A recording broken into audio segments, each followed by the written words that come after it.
lastly, I've got the Browns at 3-14. I think it's an ugly year for the Browns. I think they end up playing both rookie quarterbacks, Shedeur Sanders and Dylan Gabriel. You're tuned in to the Ross Tucker Football Podcast, guiding your gridiron journey, none other than your host, former NFL lineman, Ross Tucker.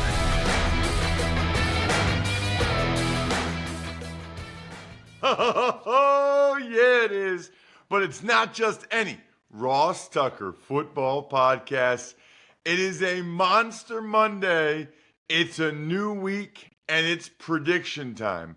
By the way, I'm like giddy right now because I think there's 4 or 5 real college football games on Saturday that count week 0. So make sure you are listening or watching youtube.com/Ross Tucker NFL to the College Draft Podcast with Emery Hunt and I. Not only are we giving extended preseason NFL football evaluations, but also we start to make our picks against the spread in college football on today's College Draft Podcast. I can't believe there's real games on Saturday. That is wild. It's also prediction time here on this show. I think you guys know every year now, maybe 3 years in a row, I record a couple of live shows in front of an audience outside of Philadelphia, and that's where I make my season-long predictions. I don't want to wait that long in case there's trades or injuries. So today, you will hear my official AFC predictions for the 2025 NFL season. As a reminder, it is in front of a studio audience, if you will, outside of Philadelphia. So I am playing to the crowd a little bit with some of the comments, but you still get to hear my thoughts on all the teams. There's also been a couple of trades over the weekend. I got to let you know what I thought from a preseason NFL football standpoint. And there's news as it relates to 2 of the biggest contract situations with Trey Hendrickson and Terry McLaurin. Let's get into it. It's big show time. AFC predictions presented by Liquid Death. Cannot tell you how happy I am that the Philadelphia Eagles now have Liquid Death iced tea. That's the official iced tea of the Philadelphia Eagles. So at their facility, for the production meetings, certainly at the games and the stadium, love me some Liquid Death. Loving the peach iced tea right now. It's big show time. The Big Show. All right, Ross, let's start with the AFC East. I guess the question is, can anybody beat the Bills in this division?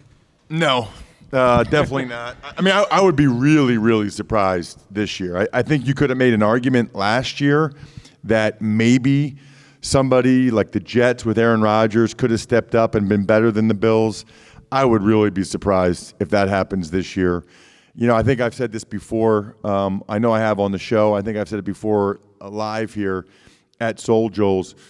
Easily my favorite team out of the 5 I played for. Easily. Those people are awesome. Man, I wish them nothing but success. I keep waiting for them to get over the hump and beat the Chiefs. I root for an Eagles-Bills Super Bowl every year. Eagles-Bills Super Bowl would be my dream Super Bowl every year. They are clearly the class of the division once again. As you guys will hear momentarily, I don't have another AFC East team even having a winning record. So I've got the Bills at 12-5. You know, I don't know if they've done enough. They tried to add some defensive linemen. I'm not sure if they've done enough to get over the hump. But, man, they've been so close so often. I thought Josh Allen deserved the MVP last year. He was certainly my MVP. And so I think that they'll win that division easily. And I think the point that needs to be made there for the Bills and later when we get to the Ravens, they can't doink off any games that they shouldn't lose, right? Because that's the difference between home field advantage or not. And there's a big difference. I know the Chiefs did it a couple years ago, but there's a big difference between going to Baltimore and going to Buffalo versus those teams having to go to Kansas City. So it's important that they win all the winnable games. It's hard to believe, but here in year 2 of well, I guess not year 2, but the second year here making the predictions, I have the Patriots second in the AFC East. I have them 8-9. I have a lot of faith in my former teammate, Mike Vrabel, their head coach. They've added a lot of people. Hard to believe, by the way, for all the Eagles fans in person here, they made Milton Williams the highest paid player in franchise history. Think about that for a second. Milton Williams was like the fourth or fifth most important defensive lineman for the Eagles, and the Patriots made him the highest paid player in franchise history. Tom Brady, by the way, side note, did play for the Patriots. So that's a wild thing. But they had a lot of money to spend. I think they were embarrassed by how last year went. I called a couple Patriots games last year, and that was not a good scene. And so I think they'll bounce back and be competitive, 8-9. Wouldn't be surprised if they're even better than that. Then you have the Miami Dolphins. And, you know, the Dolphins, one of the things I look for when I'm making predictions going into a season is how many questions a team has going into the year. They have a lot. I mean, their secondary, especially the cornerback position, about as bad as I can remember a team going into a season. And they already lost a couple guys. Artie Burns got hurt. Kader Kohu got hurt. And I'm not sure their offensive line's really any better than it was last year. If Tua stays healthy, they'll be in the mix. They'll win 8, 9, maybe 10 games. But I have them at 8-9, and I wouldn't be surprised if on some level at some point kind of the wheels fall off. Then I've got last and probably least the New York Jets. I've got them at 5-12. New regime there. Maybe they're better than that, but there's a reason why the Bears moved on from Justin Fields. There's a reason why the Steelers moved on from Justin Fields, right? We can all see the unbelievable physical ability that he has and the plays that he makes. But those are two teams that really would have loved if Justin Fields was their long-term guy. But he hasn't shown that he can do that. The Jets are not an organization where guys usually go and show that they can be the long-term answer. So I think the Jets, new GM, new head coach, knew a lot of things. I think they go 5-12, and they realize that they're in the quarterback market next year in the offseason. So it seems like Bills are the clear favorite in the AFC East. Let's go to the AFC South, Ross. Texans, are they the clear favorite in this division? The clear favorite in the AFC South is me, because I do a lot of AFC South games, okay? I own the AFC South. You want to watch the Titans on TV? That's probably me. I did 3 Titans games, 3 Texans games, I think. Colts. I did not do the Jaguars, which hopefully I'll do some Jaguars games this year with Travis Hunter, a very exciting player. I don't know how you pick somebody other than the Houston Texans to win that division. They're clearly the class of that division. The first 2 divisions here are pretty easy, right? I mean, is there anybody out there that's not picking the Bills to win the AFC East? Is there anyone out there that's not picking the Houston Texans to win the AFC South? I certainly am. They are absolutely elite at edge rusher with Danielle Hunter and Will Anderson, really across the secondary, but especially the corner with Stingley Jr. and Lassiter. I thought C.J. Stroud took a step back last year, their quarterback, but part of that was because their offensive line was really bad last year. And I'm not sure they're much better. Maybe it's addition by subtraction, moving on from Laramie Tunsil and Shaq Mason, but I still think they're the best of let's be honest, a not great division. So I have the Texans at 10-7. Indianapolis Colts, Shane Steichen, the former Eagles offensive coordinator, year 3 as the head coach. It's amazing how fast that goes, isn't it, by the way? I mean, it feels like Shane Steichen was just the Eagles coordinator, and now he's in year 3. And here's the deal. As an NFL head coach, you better win in year 3. I mean, you better win in year 3 or they're going to move on from you. I think he realizes that. They right now have a quarterback competition, Anthony Richardson and Daniel Jones. I would be surprised if it's not Daniel Jones. I think that they've kind of seen a lot from Richardson or seen enough to know that I just don't know that they trust him or feel like they can rely on him. He's a really physically gifted young man, but, he's had injury issues. He lost a bunch of weight this offseason. When I was there last year, I called the Colts-Titans game. They had kind of had a players' meeting where the veterans sat him down and talked about, what the expectations were for him on and off the field. So, what happens with some of these guys is they're by far the most physically gifted guy on every team they've ever been on. And so they don't really know what it means to be a pro. And you just can't do that in the NFL. There is nobody in the NFL that gets by just based on athletic ability. The other guys are too good. I have the Colts 8-9. I would not be surprised if they won 9 or 10 and snuck into the playoffs. I like Steichen a lot. I think Daniel Jones won a road playoff game with the Giants when they didn't have a whole lot else around him other than Saquon. I think Daniel Jones, the Giants have had a terrible offensive line when he was there. They've never had good receivers while he was there. I think this will probably be the best situation Daniel Jones has been in. So give me the Colts to go 8-9. The Jaguars I have more at 7-10. And this is interesting. Everybody knows who Trevor Lawrence is because he won the national championship as a true freshman. End up being the number 1 overall pick. It's kind of a put up or shut up year for him too, right? Now, they gave him a big contract before last year, but there's a new GM there. There's a new head coach there. They're not totally tied to him. I think they'll put everything they can behind him this year, and he's probably better than they can get anywhere else. So I don't think they'll be in the quarterback market, but their new head coach, Liam Cohen, was brought in to try to maximize what they can get out of Trevor Lawrence. Then finally, my beloved Tennessee Titans. I'm going to say 5-12. I got to be honest with you, though. I hope I get a lot of Titans games this year because their number 1 overall pick quarterback, Cam Ward, he is electric. I mean, you want to talk about an unbelievable story. Raise your hand, the people that are here in front of our live audience, if you've ever heard of the college, the University of the Incarnate Word. Okay, we have like 5 or 6 people. That's where Cam Ward started his college career. That's an FCS school. It's because he played in a wing T offense in high school. I can relate to that, by the way. So he was lightly recruited to go from the University. I never heard of that college until Cam Ward was there. That's a new rule I have. If you're the reason why I've heard of a college, you're good. I mean, you are legitimately good at football. So they've also revamped the offensive line. I think they'll be much better and give those guys a chance. So I have them at 5-12, which will be an improvement over last year for the Titans.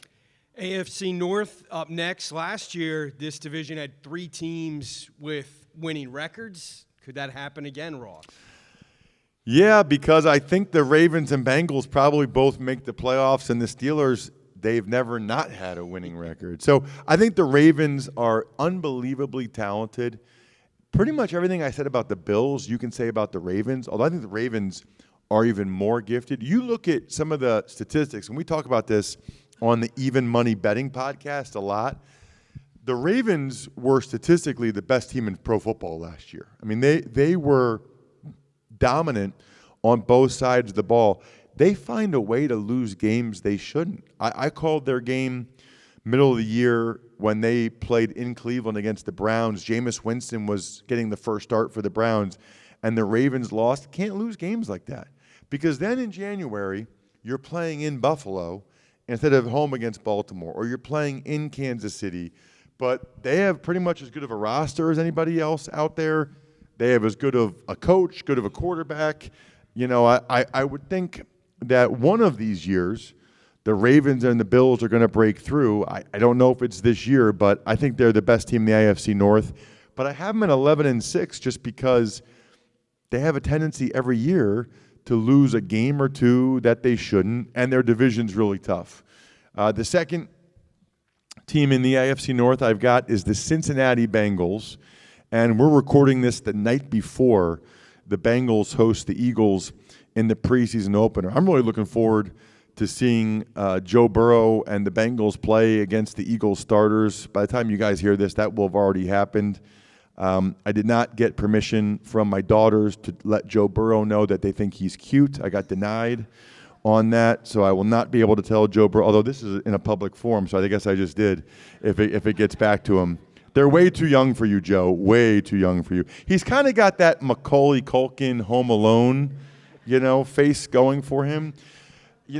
I mean, their offense is going to be lights out. He's the closest thing the NFL has right now to the guys I played with and against. Tom Brady, Peyton Manning, Drew Brees. Burrow is that type of processor in his head. You can tell his dad was a longtime college coach. He's just phenomenal. I mean, I talked to him after they went to the Super Bowl and won the AFC Championship game. He was the calmest guy I've ever talked to. It was 30 seconds after they just beat the Chiefs to go to the Super Bowl, and it was like he was just hanging out at one of your tables right now, just totally calm. So I got the Bengals 10-7. If they get off to a faster start this year, they certainly should make the playoffs. Then up next, the Pittsburgh Steelers, 9-8. What a unique offseason for the Steelers. It doesn't seem very Steeler-like. The trade for Jalen Ramsey, the trade for Jonnu Smith, signing Aaron Rodgers. I said this before, I'll say it again. The Steelers have not won a playoff game since 2016. So, by the way, if you know any of those Western PA people, you can let them know about that stat. Eagles have won quite a few since 2016. And I almost feel like they're going all in to win a playoff game this year. Like, they're so sick of people like me saying that, because it's hard to imagine them being better than the Ravens or the Bills or certainly the Chiefs. But I think that they want to give this group, Cam Hayward and TJ Watt and this core group of players, I think they want to give them one more shot with a veteran quarterback like Rodgers. So I got the Steelers 9-8. And then lastly, I've got the Browns at 3-14. I think it's an ugly year for the Browns. I think they end up playing both rookie quarterbacks, Shedeur Sanders and Dylan Gabriel. The second the Browns made that trade with the Jaguars for Travis Hunter and moved down and picked up next year's first-round pick, the Browns were signaling to us that on some level they've got an eye on 2026. Supposed to be a better quarterback class. When I talked to Drew Aller, he grew up, with Browns season tickets, and he would love to get drafted by the Browns. There's some people that think they would have taken him this year, the Penn State quarterback. He said he's been to every Browns home game as long as he can remember. And I said, well, what do you remember about the 2006 preseason? That's when I had gotten traded to Cleveland. And he said, I was 2. So that was a humbling interview for me. I got the Browns at 3-14. Going to be a long year. The good news is they've got 2 first-round picks, and they can hopefully get their next quarterback of the future in the draft next year. Talk about someone who's seen a lot of horrible quarterbacks. That's Drew. If he's gone to all those Cleveland Browns games. Let's go to a good quarterback, Ross. Patrick Mahomes, AFC West. It seems like another division where we have a clear favorite. I guess the better question is who finishes second. Really good point. So, I mean, the Chiefs, I lost track. I think they've won 15 one-score games in a row. I guess it helps if you beat them 40-6 in the Super Bowl, and it's not a one-score game. I don't care, by the way, and I know this is going to come across as a homer for my national audience, but the score of that game was 40-6. And to this day, I'm mad at myself. As soon as that game ended, I should have ordered and bought, those stickers from the Eagles' first Super Bowl, 41-33? I should have bought 40-6 stickers so everybody could put those on. I mean, I guess we could still do it, but we kind of missed the window there. But no, the Chiefs still surprised by that game. Their Mahomes' ability to make the clutch play to win the game late, it's unbelievable. I mean, you think about like Joe Montana, in our minds now he never lost, right? Or Tom Brady in our minds he never lost. I got to tell you, I think Mahomes is better than those guys in terms of winning games late. It's really incredible. And they have all their receivers healthy. I think their left tackle, the rookie out of Ohio State, Josh Simmons, will be better. I think the Chiefs are going to be really good. From what I hear, from multiple people. Kelsey's in phenomenal shape. So I have the Chiefs with the best record in the AFC. Surprise, surprise, 13-4. You're right, though. Now it's when it gets interesting. The Broncos, they had a really surprise year last year with Bo Nix. I probably picked them. What did I have last year for them? Do you remember for the Broncos? They won 10 games. Yeah, I think last year I had them winning 5 or 6. But I have the Broncos 10-7. Sean Payton's done a nice job there, and I think they'll be in the mix with the playoffs. The Chargers are an interesting one. They made the playoffs last year. You know, this division had 3 playoff teams last year. I called Chargers Patriots late in the season last year. They're pretty impressive. You know, I still don't know that they did enough to get over the hump. I think signing Keenan Allen will help. And then the Raiders, I think, will be better. You know, I think that they have, as Greg Cosell, my NFL Films partner on Thursdays would say, they have a professional quarterback in Geno Smith.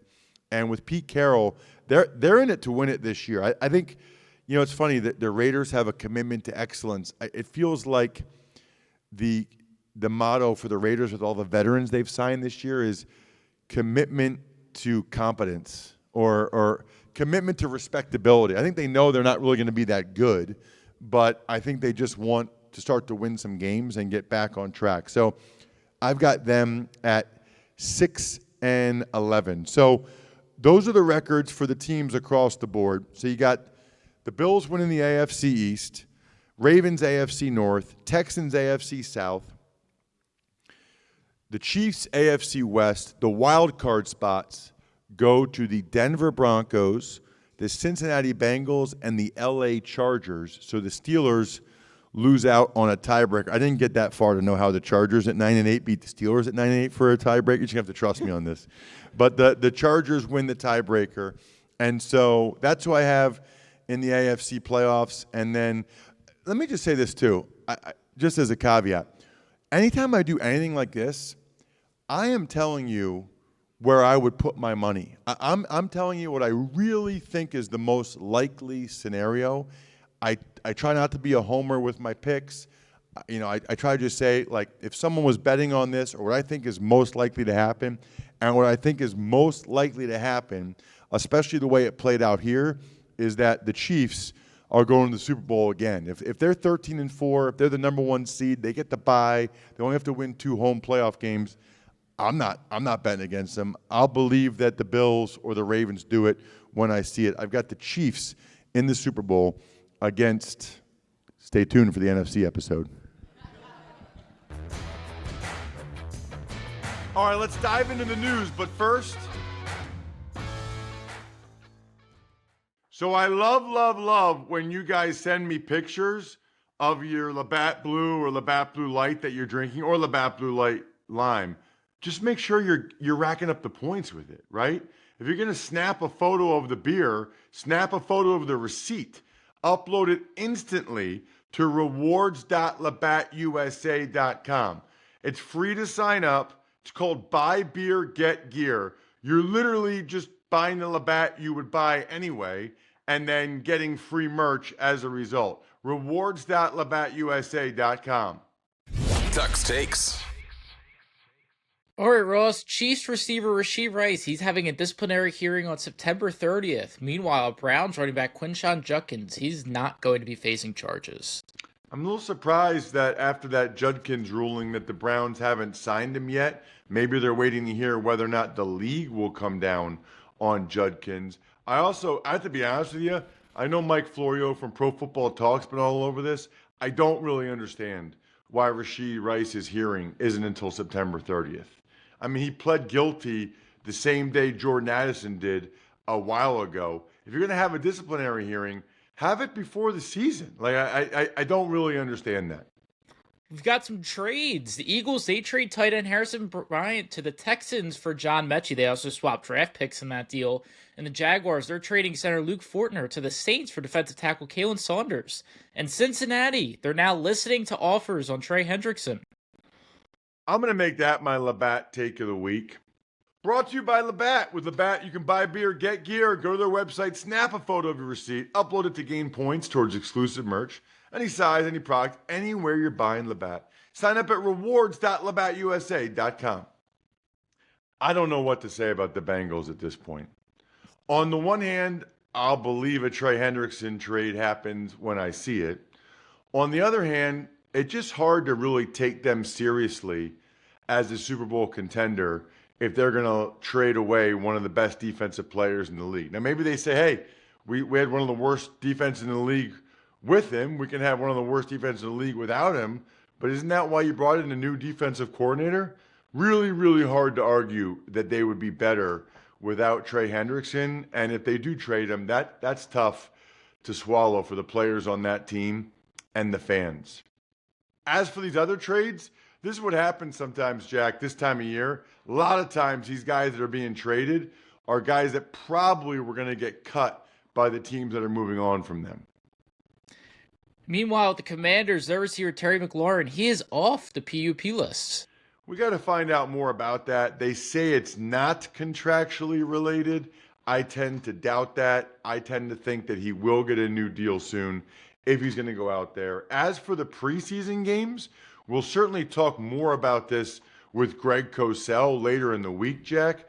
But some of the guys that stood out to me, Drew Makuba, the safety for the Eagles, Travion Henderson and Efton Chisholm for the Patriots. A lot of times it's either quarterbacks or rookies. Stetson Bennett, quarterback for the Rams. Joe Milton, that was not good. Jackson Dart was good. Caleb Williams, I thought, looked really good last night. And Troy Franklin, the wide receiver for the Broncos. NFC predictions, Super Bowl predictions on Wednesday. Don't miss it. I think we're done here. Thanks for tuning in to the Ross Tucker Football Podcast. Make sure to also check out Even Money, Fantasy Feast, and College Draft, all on the DraftKings Network on Samsung TV Plus, YouTube, or subscribe to the podcast on your favorite platform. Shout out myfrontpagestory.com. Not only is it the best anniversary gift with anniversary season coming up, it's the best gift for anyone ever, and I will send you a signed autograph in the mail, which I know you will enjoy. BackOfficeScheduler.com, Sporticulture, HumanHeadNYC.com, Pizza Boy Brewing.